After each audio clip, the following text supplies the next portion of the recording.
very, very successful career outside of basketball, as have many of you. And so that's the type of ownership that we really enjoy. One of the questions that I am asked most often is, how is it possible to manage 80-plus teams, to create and oversee schedules for 80-plus teams, to assign officials for about 1,000 games, that's 3,000 official assignments, and the answer is 4 words: Tom, Chichester, and arbiter. Without those 4 words, it would be almost impossible to do. So right now, I'd like Tom to come back up, and we're going to move up on our agenda: scheduling, arbiter, and officials, because I consider this to be one of the most important parts of the ABA meeting, and then after that, we will talk a little bit about stats. So Tom, you now have 3.5 minutes. Got it. No, Tom will now go over those 3 very important things. Well, thank you, and thank you for allowing me to push that up a little bit, because I know there's going to be some leaving. I appreciate that. Joe is correct. I mean, the schedule process, if you can imagine, is incredible. But, and if you remember the 3 term used, the 3 bullets I used: schedules, professionalism, stats. Let's go up to schedules. Simply put them in. Sounds simple, right? Submit them, play them. I'm going to put this here just for a second, because I want everybody just to write down that phone number and that email. There isn't a person in here, I don't think, that I have not talked to at least a few times, and at least several times on an email. There should be never during the course of the season that somebody says, I can't get hold of you, Tom. That doesn't happen. Don't even use that as an excuse. Okay. Now, you may not get me on a first call. That happens a lot. You may forget the voicemail. All right, I could see you call. I may miss a voicemail. I'm not going to look at your texts too much. Don't bother with your texts. I want to see an email in writing and CC it whoever you want to CC it to, so we know. The more people involved in this communication regarding the schedule, the better. And then, lastly, if you don't hear from me in a day or 2 or something's gone by, you pick up the phone and you call. Not just once and say, hey, I tried to contact Tom and I couldn't get through to him. That's not an effort. Remember, we're dealing with 80-plus teams throughout the United States, pretty much 24 hours a day, 7 days a week. It's nuts. So those numbers are most everybody in here has. And thank you for that. I'm just going to get back here to the start of this. That's a picture worth looking at again briefly. And so is that to give you the magnitude of what we're doing here. And it is the largest sports league in history. Arbiter.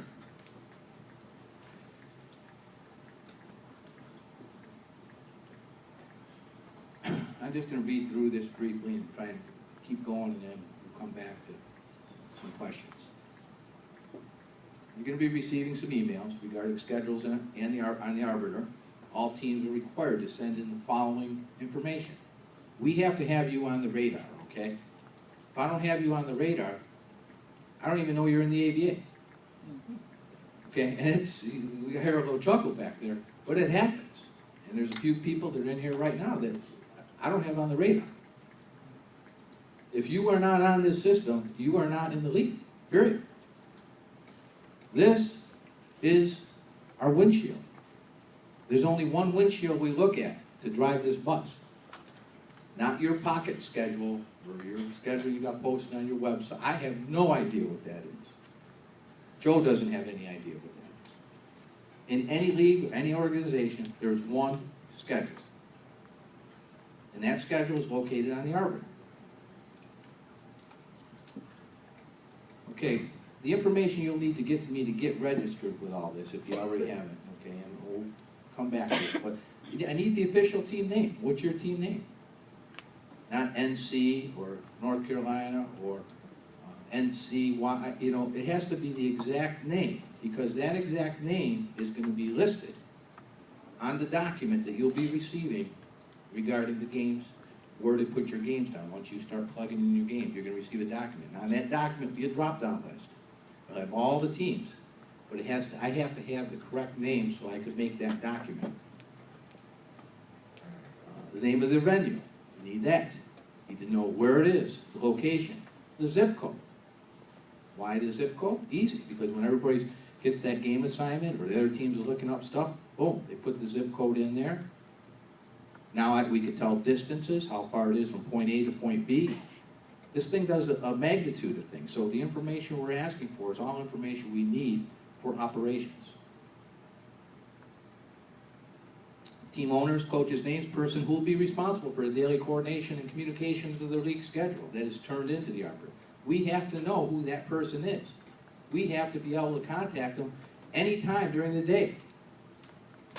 So if it's not you, it's got to be somebody, and their phone's got to be on, and they got to answer, or they got to return an email.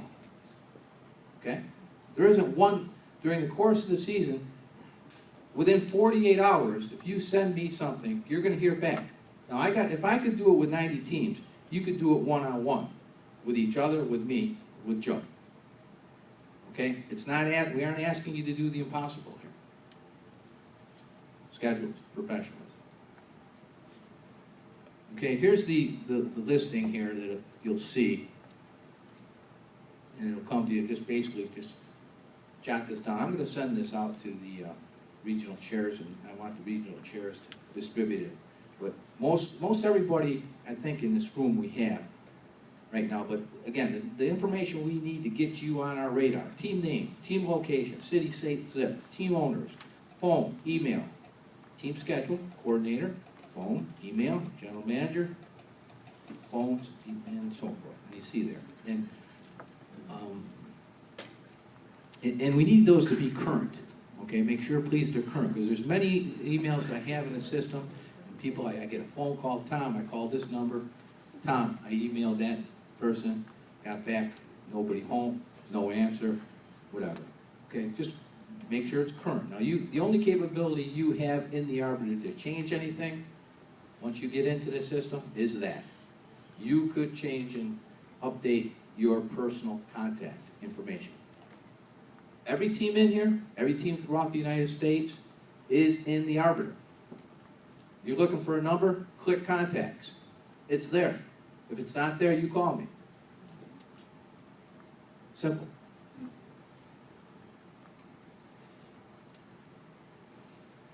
Arbiter operations regarding team schedules. Okay, clarity. Teams do not, and I just want to make this clear, because it is, especially for new teams. And I understand this is new, and I understand for some people, and there could be confusion, and that's okay. That's what we're here. I'm here. Joe's here. We'll answer those questions. But we got to get you going on this, because this is our windshield. Clarity. Just note, teams don't have the capability to add, delete, or change anything showing on the arbiter pertaining to your schedule. I get a lot of phone calls and emails saying, hey, I'm going to put the stuff up on the arbiter. And I'm like saying to myself, what do you mean you're going to put this stuff up? You can't. Oh, we already did it. We got the schedule up. Where? Okay? No. In about, I'll say 3-4 weeks, you'll be receiving a document. That is the only place you could, it's a Word document. You'll open it up, I'm sorry, it's an Excel document. Okay. You open it up, and there'll be, you'll see it in a second. But they're just simple. You click on it, you put the team, you click on it, you put the date, click on it. So it's uniform, that's your schedule. You save it to your documents, you send me an email, attach it, send it to me, I upload it into the system, you'll receive an email back, please go into the system and check the system and review your schedule. It's that easy. Now, is it over after that? Far from over. You have to observe your schedule all season long. It's not if there's something wrong on the schedule, not my fault, not Joe's fault, not any of your co-team's fault. The only fault of it is it's going to come back and be on you. Why? You're the only one who knows if your schedule is reading right or wrong. I don't. Joe doesn't. Once it's in there, once it's up there, this is a checks and balance system. You have to see it, move it, go back. Let's say there's a change made. Tom, I put the wrong date or time up there. It's an 8 o'clock start, not a 7 o'clock start. Okay, thank you, I got it. Make the change. Are we done? No. I'll make the change, but you need to verify it back to me. Tom, I checked the site, 8 o'clock's back up there, or the time's back up there, confirmed. Thank you. Because let's say I didn't put it up there. Let's say I didn't get your email. Let's say 24 hours passed, or 48 hours. The ultimate responsibility is for you, and it's very simple. You click on your schedule on the Arbiter, you look at it, review it. Review, monitor, report. Okay. Teams, however, must always review their schedules. Teams are responsible to report any and all schedule changes immediately to the league office. Once that communication has been made, allow 24 hours for contact back to you to verify that change. If you do not receive contact, you must call the league office and send in another email as well. Checks and balances. All schedule changes the league office makes on the Arbiter must be reviewed by you, then confirmed by you that all is reading accordingly or not. Again, this is a check and balance system. You must follow up with review and verification. Our windshield, your schedule, this is how the league operates with the schedule. So each team has to ensure you have that person sitting behind the driver's wheel looking out that windshield. It is mandatory that all ABA teams are signed into the Arbiter. As I mentioned, I still have some teams out there that aren't. I have to say this here, Joe, this has been an excellent year with teams coming forward, and probably 80% of the teams are on there early right now, the way it should be. So I commend all of you for, I'm sorry if a lot of it's repetitive to you, and I apologize if I'm getting on your butts a little bit, right? But we can't operate unless you do this. Okay, review and report. This is the viewing and checking is something that all teams must do throughout the entire season. It's an ongoing thing. It's not just start up the season, okay, the schedule's all good. It's all season. If your schedule is not sent in and posted on the Arbiter, it is not considered part of the official schedule of the ABA. Team schedules must be turned in on time so that the completely composite schedule can be completed. Now, this date is coming up. We'll be sending you out that information, but the sooner for you, us, the league, the better. We can't wait to the last few weeks and getting ready to throw the ball up. Number one, it's not going to work for you guys, what you have to do for your advertisement purposes and so forth. All right? And that's the big thing that your sponsorship look at. Where's the schedule? Well, we don't have one yet. Where are you playing? We're working on it. No, you got to have these things. It's simple.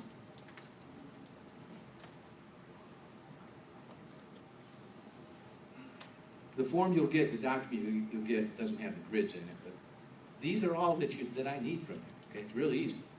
Date, time, and it'll be on the document.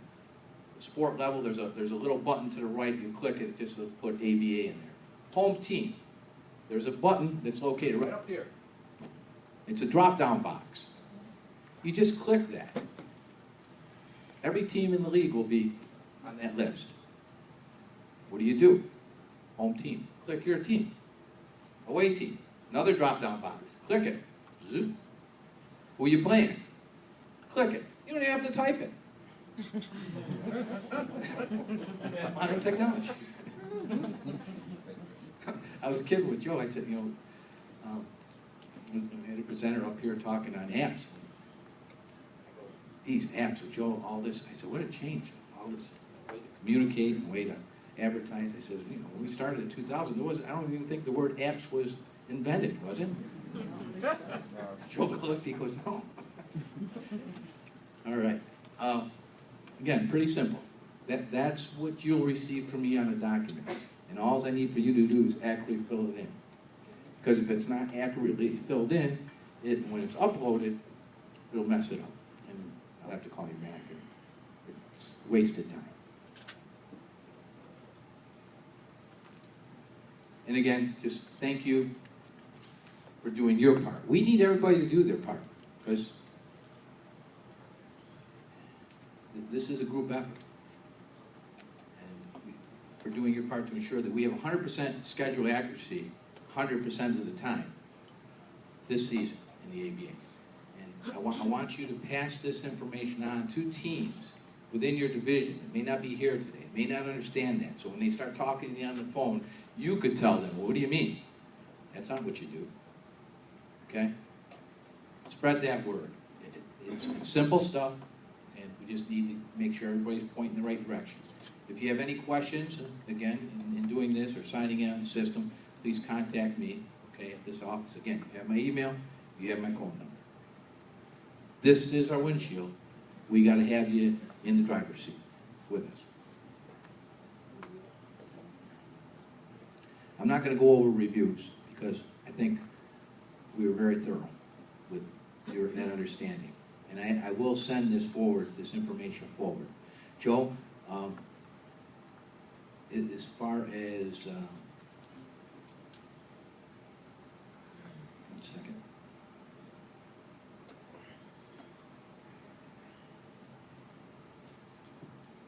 Where'd Joe go?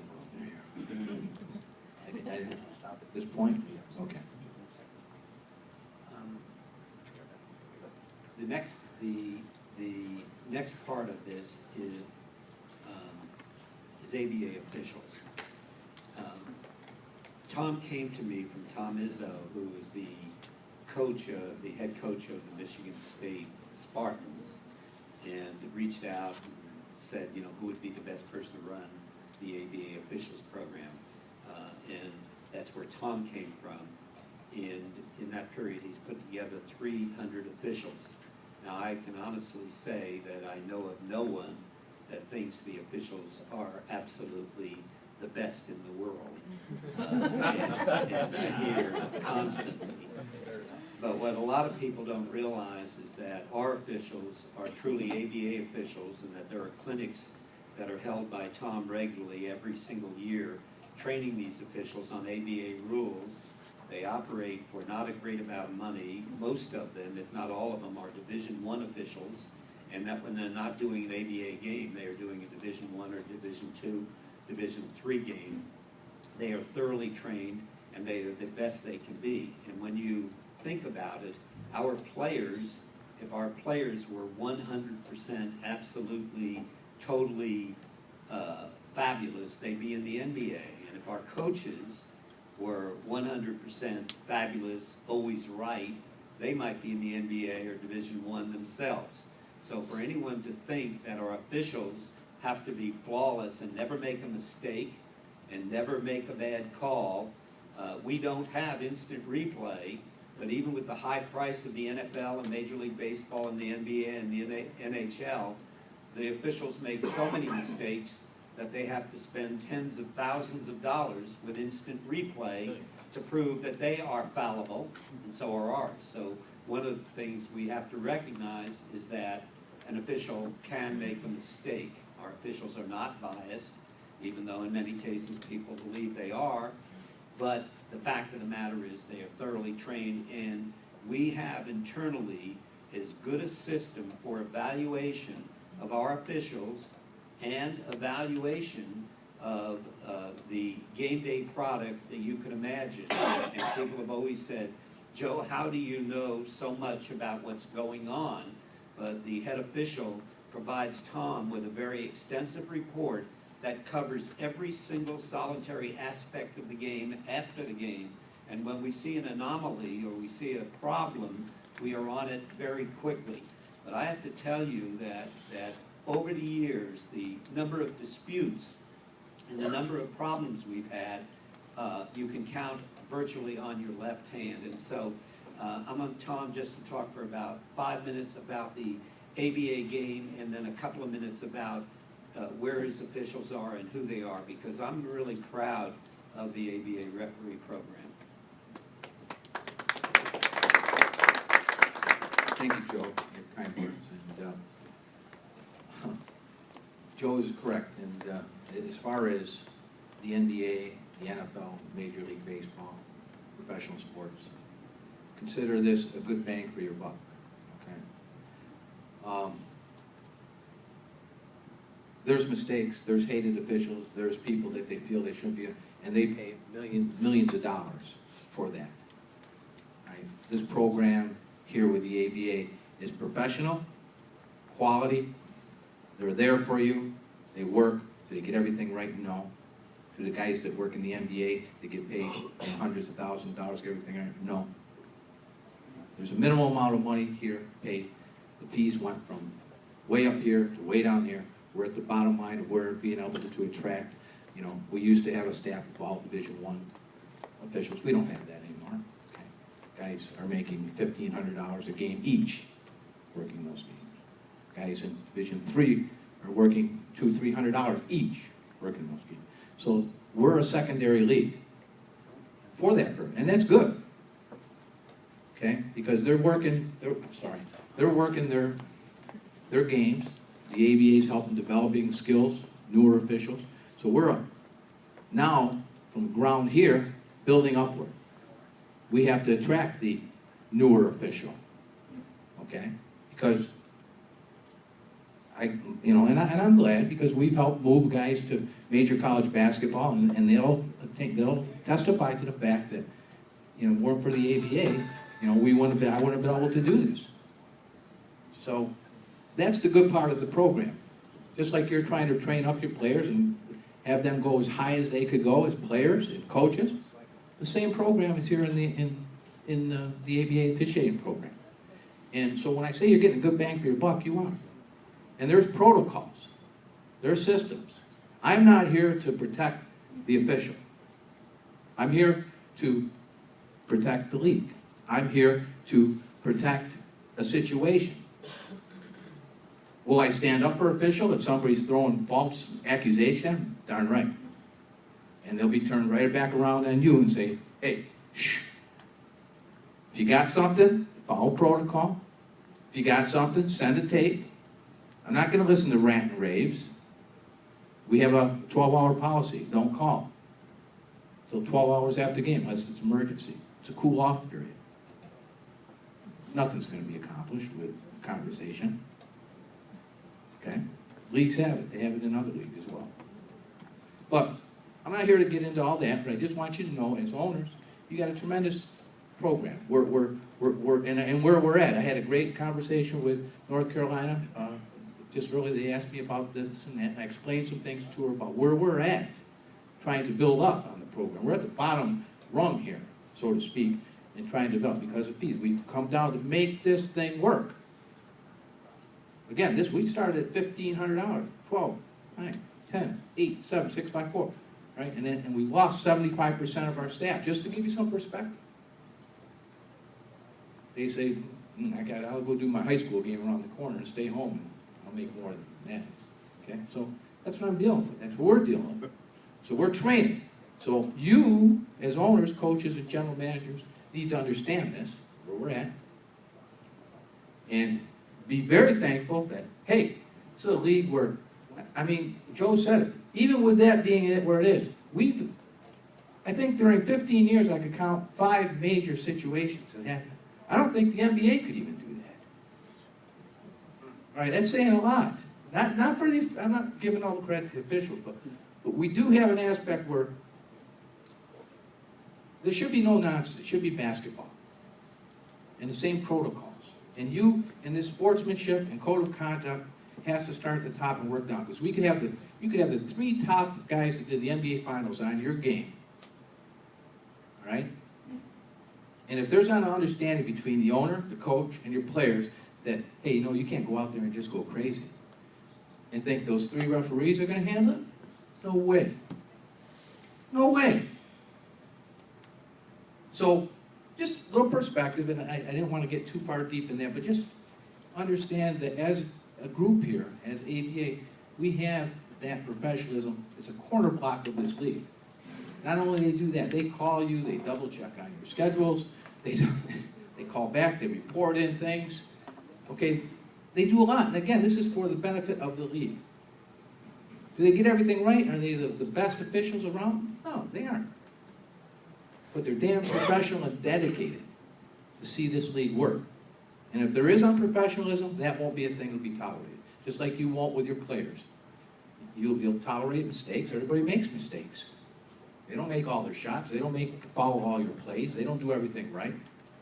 But if you got a knucklehead on your team that's causing, cancer to your team or a problem, or is unprofessional, then that's a whole different story. You can't defend unprofessionalism. And we won't defend that. I won't defend that either. So there's a difference. Okay? So, all right. Great product. We're already seeing standards, rules, trends. For example, NBA 8-second count. Guess what, folks? In 2000, when Joe and I sat down and the rules committee sat down, we said, what do we want to do? We want to get the ball up court quicker. Let's have an 8-second count. Guess what the NBA did the following year? After, what, decades of 10 seconds in traditional basketball? That's just one. Man-to-man to zone, they were always a man-to-man. And I said, well, it's college basketball or whatever. The coach wants to say zone, they want to play man. What difference does it make? It's basketball. We decided man-to-man and zone. Guess what the NBA did the next year? What both? We're like the little train that couldn't. Oh, I didn't pretty knew that one. Okay. I thought maybe I dated myself. All right. The NBA, a lot of people don't know this as well. When we first started, we had lights around the backcourt. And the reason was because we needed to, I asked Joe, I said, Joe, people aren't getting it. They're getting 3D. What do you want to do, Tom? Well, I don't know. I'll get back to you. So I came up with this thought of, let's put them up and put lights around the backboard. This was in 2000. Following year, and of course, we did that, and I said, Joe, everybody's getting it now. We had a little clicker in our pocket. The referee, when 3D was on, clicked it, boom, lights, boom. Bands got it, players got it, everybody got it. Well, we got away from that. Now we got lamps and all that, but I hope someday I'd like to see it come back. But, bottom line is, look what the next year, I get a call from Los Angeles. Tom, they got lights on the backboard. There it is, lights on the backboard. David Stern kicked those guys out of the office when they came in and said, no, we aren't going to put lights on our backboard. Because I laughed at the guy, I asked the guy, he says, and he laughed. I go, what are you laughing at? He says, well, David Stern kicked us out of the office when we said we were going to do that. I said, well, how'd you get to the lights on the backboard? He said, well, we went back in there, we had a whole technical group of people in there, and angles and times and clocks. He says, well, we're going to use it for a shot, this. And I said, okay, we'll give it a shot. And the rest is history. NCAA knew this year, the NCAA is, Joe, I don't know if you knew this, they're actually coming to our game. The NCAA, I mean, when I say and I've said this since day one, I grew up as a little kid and advanced in basketball, the ABA game product, when it's on all cylinders, we got lucky. It was like the mad chemist, put a little of this in there, a little of that in there, a little of this in there. But that whole thing with timing of the game, the timeout of the game, when we shoot foul shots, when we don't shoot foul shots, the scoring process, not to mention the 3D, all those things was like a magic formula. And when we were ready to fold in the second year, and I said, Joe, hold the phone. And he realized, this is a great game product. It's the best game product being played anywhere. So much that throughout the years I've been watching this, and I just keep shaking my head. New this year in the NCAA, this year, backcourt timeout and no new count. That's never been in there. We've had that since day one. Okay? Or not, I'm sorry, not day one. We changed that in about 5 years in. But we've had that. NCAA, media timeout structure, same thing. If you take a timeout, prior to the media timeout, within that minute, charge that timeout. And I know some of this is new to you, but I'm just go through it quickly.